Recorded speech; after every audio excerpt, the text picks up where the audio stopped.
ಸಚಿವರಂತ ಈಶ್ವರ್ ಖಂಡ್ರೆ ಅವರದನ್ನು ಬನ್ನಿ ನೇರವಾಗಿ ಅವರನ್ನ ಮಾತಾಡಿಸ್ತಾನೆ ಹೋಗ್ತೀರಿ. ಈಗ ಸರ್, ಈಗ ಪ್ರಾಸಿಕ್ಯೂಷನ್ ಮುಖ್ಯಮಂತ್ರಿಗಳ ಮೇಲೆ ಮೂವ್ ಮಾಡಬೇಕು, ಈಗ ಸೋಕಾಸ್ ನೋಟಿಸ್ ಕೂಡ ಕೊಟ್ಟಿರುವಂಥದ್ದು ರಾಜಕೀಯ ದುರುದ್ದೇಶದಿಂದ ಕೊಟ್ಟಿದ್ದಾರೆ ಅಂತ ಈಗಾಗಲೇ ಹೇಳಿದ್ದೇನೆ.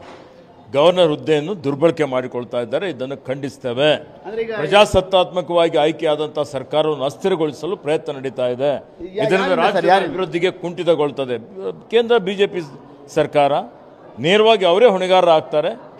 ನಾಳೆ ಇದ್ರ ಬಗ್ಗೆ ಏನೇ ಇದ್ರದ್ದೇನು ಕ್ರಮ ಆದರೂ ಅದಕ್ಕೆ ನೇರ ಜವಾಬ್ದಾರಿ ಕೇಂದ್ರ ಸರ್ಕಾರ ಆಗ್ತದೆ ಅನ್ನೋಂಥ ಮಾತನ್ನು ಹೇಳಿಕೆ ಬಯಸ್ತೇನೆ. ಅಂದರೆ ರಾಜ್ಯಪಾಲರ ಮುಖಾಂತರ ಕೇಂದ್ರ ಸರ್ಕಾರ ಈ ರೀತಿಯಾದ ಒಂದು ಷಡ್ಯಂತ್ರ ಮಾಡ್ತಾ ಇದೆ ಅಂತೀರಿ? ಹಾಗಾದ್ರೆ 100% ನಿಮಗೂ ಗೊತ್ತಿದೆ, ನಮಗೆ ಕೇಳ್ತಾ ಇದ್ದೀರಿ. ಜಗಜ್ಜಾಹಿರವಾಗಿದೆ, ಎಲ್ಲ ಕಡೆ ಮಾತಾಡ್ತಾ ಇದ್ದಾರೆ, ಸತ್ಯನೂ ಇದೆ. ಇದು ಏನಿದೆ ಅದರಲ್ಲಿ? ಯಾವುದೇ ರೀತಿಯ ಹುರುಳೇ ಇಲ್ಲ.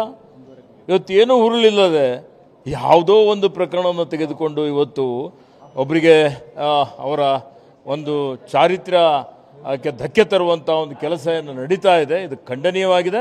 ಇದೊಂದು ಅಪರಾಧದ ಕೆಲಸ. Thank you sir. ಇದಿಷ್ಟು ಈಶ್ವರ್ ಖಂಡ್ರೆ ಅವರ ಮಾತು. ಉದ್ದೇಶಪೂರ್ವಕವಾಗಿ ರಾಜ್ಯಪಾಲರ ಅಧಿಕಾರವನ್ನು ಈಗಾಗಲೇ ಕೇಂದ್ರ ಸರ್ಕಾರ ದುರ್ಬಳಕೆ ಮಾಡ್ಕೊಳ್ತಾ ಇದೆ. ಅದು ಮೇಲ್ನೋಟಕ್ಕೆ ಕೂಡ ಸ್ಪಷ್ಟವಾಗಿ ಗೊತ್ತಾಗ್ತಾ ಇದೆ. ಇದು ರಾಜಕೀಯ ದುರುದ್ದೇಶದಿಂದ ಮಾಡ್ತಾ ಇರುವಂಥದ್ದು.